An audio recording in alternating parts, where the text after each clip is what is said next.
पप्पू जी, आज दूसरी बार आप किसान आंदोलन में पहुंचे हैं समर्थन देने। अपने बाबूजी के साथ चौधरी चरण सिंह महेंद्र सिंह टिकैत साहब के साथ जी, किसान का बेटा हूँ। लगातार बिहार में आंदोलन चल रहा है। 7 दिनों तक भूख हड़ताल पर लोग रहे सभी जिलों में। गवर्नर हाउस हम लोगों ने मार्च किया। किसानों के पक्ष में तो वहाँ लाठी चली, पानी चला, आंसू गैस चले।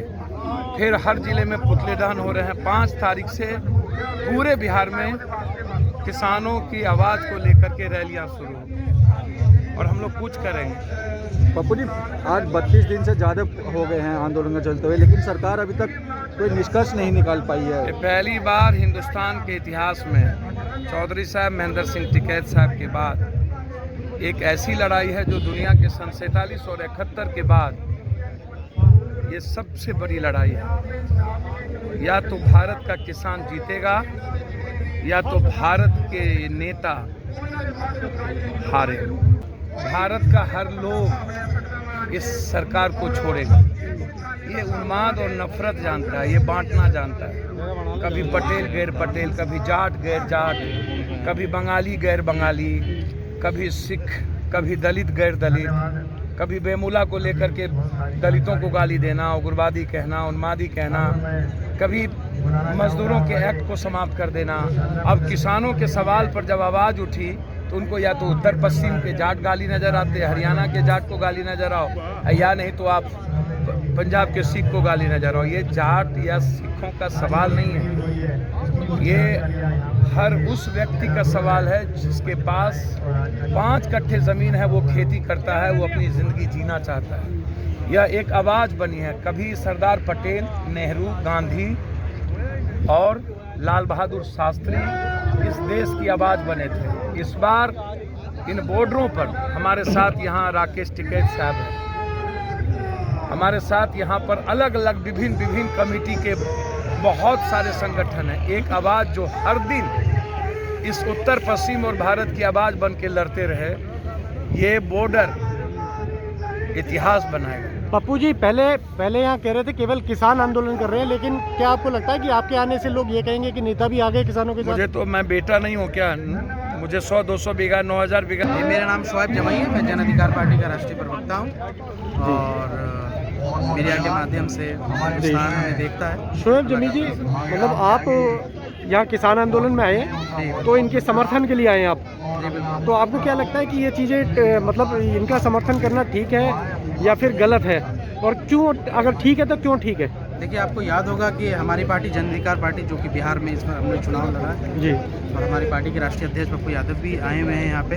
तो जब बिहार चुनाव से पहले ही जब किसानों का ये जो काला कानून जब ये पास हुआ था, ये बिल, उसी वक्त हमने बिहार में एक आंदोलन छेड़ा था जी, और हम लोगों ने बीजेपी के हेडक्वार्टर का वहाँ घेराव किया था।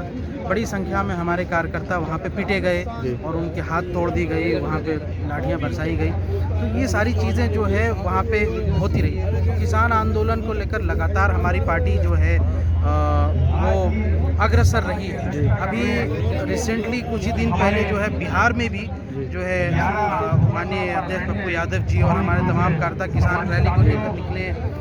भूख हड़ताल चल रहा है, अनशन अभी भी चल रहा है। 5 तारीख से दूसरा दौर चलेगा, तो ये अनशन का दौर चल रहा है। तो बिहार में हमारी पार्टी का जो है पक्ष बिल्कुल साफ है कि हम किसानों के साथ मजबूती। लेकिन शोएब जमी जी, मैं एक बात पूछना चाहता हूँ, क्योंकि जो आपकी जो छवि है ना, जितना मैंने देखा है आपको कि आपकी मुस्लिम सपोर्ट की छवि रही है, तो आपको नहीं लगता अगर जैसे आप यहाँ आए तो लोग, जो दूसरी पार्टी है बीजेपी है, मतलब वो ये आरोप लगाएगी अरे ये किसान आंदोलन नहीं, अब ये मुस्लिम एंटी हिंदू ये इस तरीके का आंदोलन हो गया? आरोप लगाने वाले लगाते रहते हैं। हमारा तो संवैधानिक नज़रिया है जी, और मैं समझता हूँ कि जो संवैधानिक दायरे के अंदर जिस चीज़ की इजाज़त है, अगर किसानों की इस बात की इजाज़त है कि वो किसी बिल का विरोध कर सकते हैं, चाहे वो पार्लियामेंट में क्यों ना पास हो, तो उनको करना चाहिए। और हम हमेशा से, मैंने कहा ना कि अगर आज आप खामोश रहें, एक बात मैं समझाना चाहता हूँ कि जो मरी हुई मछली होती है ना, वो धारा के साथ बह जाती है, और जो जिंदा मछली होती है ना, वो रिवर्ट बैक करके आती है, वो जद्दोजहद करती है। तो जो जिंदा लोग, जैसे आपको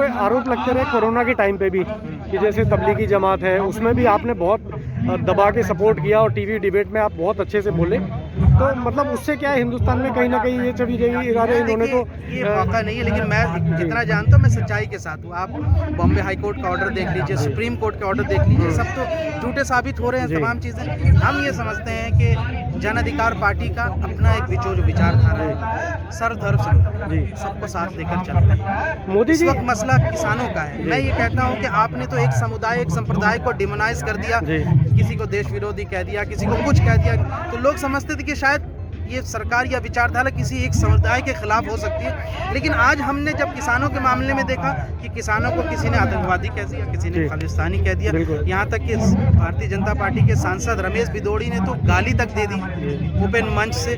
तो ये बात लोगों को समझना चाहिए कि ये किसी संप्रदाय के विरुद्ध नहीं है, बल्कि हर उसके खिलाफ बोलेंगे ये जो इनके सरकार के खिलाफ बोलेंगे। लेकिन जब शर्जील इमाम के पोस्टर लगाए जाएंगे तो फिर क्या बोला जाएगा? नहीं, देखिए हमने हमेशा ये कहा कि जब किसान आंदोलन हो तो फिर किसी और दूसरे मुद्दे को नहीं होना चाहिए, बिल्कुल। और हमने उनसे भी कहा कि आप इस मुद्दे को लेकर चलिए।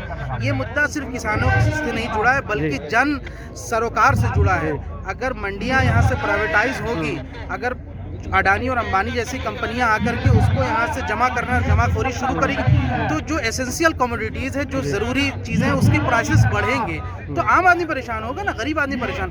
तो ये लोग समझते हैं कि सिर्फ किसान इसको यहाँ से नहीं, किसान नहीं बल्कि आम आदमी भी, हर आम और खास आम आदमी। तो मैं समझता हूँ कि जो भी अन्न खाता है, जो इंसान हो वो किसानों के साथ। अब मोदी सरकार इसमें ये कह रही है कि अगर हम संशोधन करने को राजी हैं तो किसानों को मिलके बैठ के बात करनी चाहिए ना, क्योंकि समस्या का हल तो बैठने से होगा, लड़ने से तो होगा नहीं। अगर दोनों ही पक्ष अड़ेंगे अपनी अपनी बातों पे तो समस्या का समाधान तो शायद 6 महीने का 6 साल में भी नहीं निकलेगा। बात नीयत पर है कि आपकी नीयत कैसी है। क्या किसान जितने लोग बैठे 50 की किसान यूनियन के नेता, वो बेवकूफ़ तो नहीं है ना, बहुत तजुर्बा है उनका, ज़िंदगी जिया है, उन्होंने सीखा है। तो सबको पता होता है कि यहाँ से कि कौन बेवकूफ़ बना रहा है और कौन सही में करना चाहता है। भाई आप रद्द कर करके किसान की जो मांग है कि हमारे साथ दोबारा मिल करके अंडर कंसल्टेशन बनाओ। आप एक बिल बनाते जो 2 IAS officer, 3-4 IAS officer draft कर देता और उसको आप चाहते हैं कि सारे लोग एक्सेप्ट करें, तो ऐसा होता नहीं। ये असल में होता वहाँ से बैक चैनल से, आप समझ रहे हैं, उनके मालिकान जो इन्होंने अंबानी अडानी को पैसा दिया है, बहुत फंड करते हैं, तो उनकी बात तो नहीं निकाल सकते। अब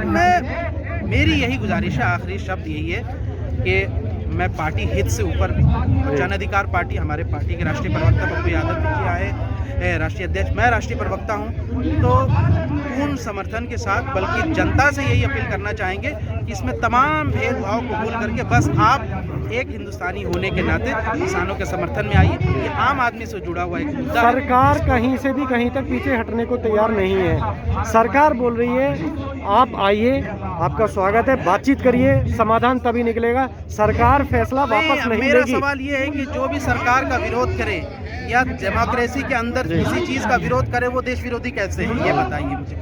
ये कोई हमको समझा दे तो। मुझे लगता है सरकार की एक ईगो आ गई है कि अगर फैसला वापस लिया तो शायद आगे भी लोगों को ये समझ आ जाएगा, किसी भी फैसले के खिलाफ केवल आंदोलन करो और फैसले को वापस ले जाओ। होते बड़ी यहाँ तो से सरकार शायद इसलिए पीछे नहीं हट रही। जनता ने यहाँ से सरकारें पलट दी जी। तो आप सवाल ये है कि आप तो जनता के सेवक है ना, आप कोई राजा तो नहीं है कि यहाँ से किसी पर हुकूमत करके बैठे। आपको तो जनता ही नहीं चुना, अब आप जनता की नहीं सुनेंगे तो आप। लेकिन मोदी जी का कहना है MSP से कोई लेना देना नहीं है, जो MSP पहले थी वही है और इससे फायदा होने वाला है। किसान भी पढ़े लिखे हैं और मोदी जी से ज्यादा पढ़े लिखे हैं। वो कह रहे हैं किसानों को भटकाया गया है।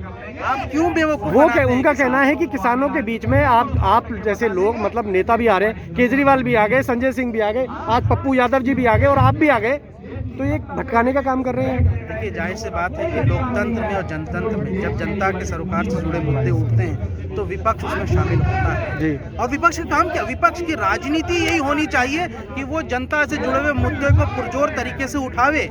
अगर विपक्ष ही नहीं जुड़ेगा तो किसी लोकतंत्र। लेकिन ऐसा विपक्ष कैसे जुड़ पाएगा जो 5 साल पहले खुद ही कहता है कि बिचौलियों को हटाया जाए? आप समझ रहे हैं मैं क्या कह रहा हूँ? राहुल गांधी ने 5 साल पहले कहा था कि बिचौलियों को हटाया जाए।